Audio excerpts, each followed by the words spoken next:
মনির উদ্দিন শিক্ষা ট্রাস্টের একটি প্রতিষ্ঠান, যা ১৯৯৪ সাল থেকে স্বপ্নের পথ চলা শুরু হয় সিলেটের দক্ষিণ সুরমা উপজেলার তুরুকখোলা গ্রামে, যেখানে সবুজ শ্যামল প্রকৃতির মাঝে দাঁড়িয়ে আছে বাংলাদেশের অন্যতম মাধ্যমিক শিক্ষা প্রতিষ্ঠান Monir Ahmad academy private cadet college. এই ক্যাডেট কলেজের মনোরম পরিবেশ শিক্ষার্থীদের মানসিক বিকাশের পক্ষে এক উত্তম স্থান। এখানে ছাত্রদের জন্য উন্নত আবাসিক ব্যবস্থা রয়েছে, যা নিশ্চিত করে তাদের সুশৃঙ্খল জীবন এবং শিক্ষা প্রক্রিয়ার সেরা অভিজ্ঞতা। বিস্তারিত জানাচ্ছেন আমাদের স্টাফ রিপোর্টার জনাব সালাউদ্দিন।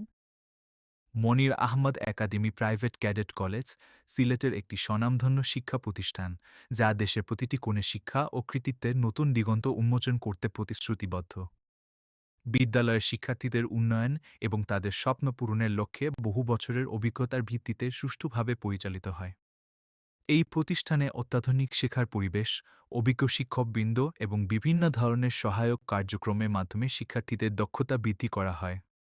এছাড়া বিদ্যালয়ের শিক্ষাক্রমটি কারিকুলাম মান অনুযায়ী গঠন করা হয়েছে, যাতে শিক্ষার্থীরা সঠিক প্রস্তুতি নিয়ে ভবিষ্যতের চ্যালেঞ্জের মোকাবিলা করতে পারে। প্রতিষ্ঠানটির সিনিয়র শিক্ষক জনাব আবুল কালাম সাইদ জানান, প্রতিষ্ঠানটি শিক্ষার্থীদের মানসিক, শারীরিক ও নৈতিক উন্নয়নের উপর বিশেষ গুরুত্বারোপ করে।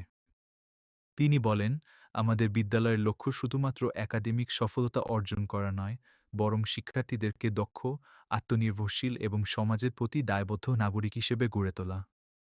ধর্মীয় শিক্ষক জনাব ওয়াকিল আহমদ স্যার বলেন, বিদ্যালয়ের শিক্ষার্থীদের আধুনিক পদ্ধতিতে শিক্ষা প্রদানের লক্ষ্যে মাল্টিমিডিয়া প্রজেক্টরের মাধ্যমে পাঠদান এবং শিক্ষার্থীরা আধুনিক ও প্রযুক্তি নির্ভর শিক্ষায় শিক্ষিত হয়ে প্রতিযোগিতামূলক বিশ্বে নিজেদের যোগ্য করে গড়ে তোলা আমাদের লক্ষ্য। রসায়ন বিজ্ঞানের শিক্ষক জনাব আইন উদ্দিন সাইদ জানান, বর্তমান শিক্ষাব্যবস্থায় বিজ্ঞানের উপর বিশেষ গুরুত্ব প্রদান করা হয়েছে। মানব সম্পদকে দক্ষ জনশক্তিতে রূপান্তর করতে বিজ্ঞান ও প্রযুক্তি শিক্ষার ওপর আমাদের প্রতিষ্ঠান মনির আহমদ একাডেমি বিশেষ গুরুত্ব প্রদান করে। মোহাম্মদ সালাউদ্দিন, MTV।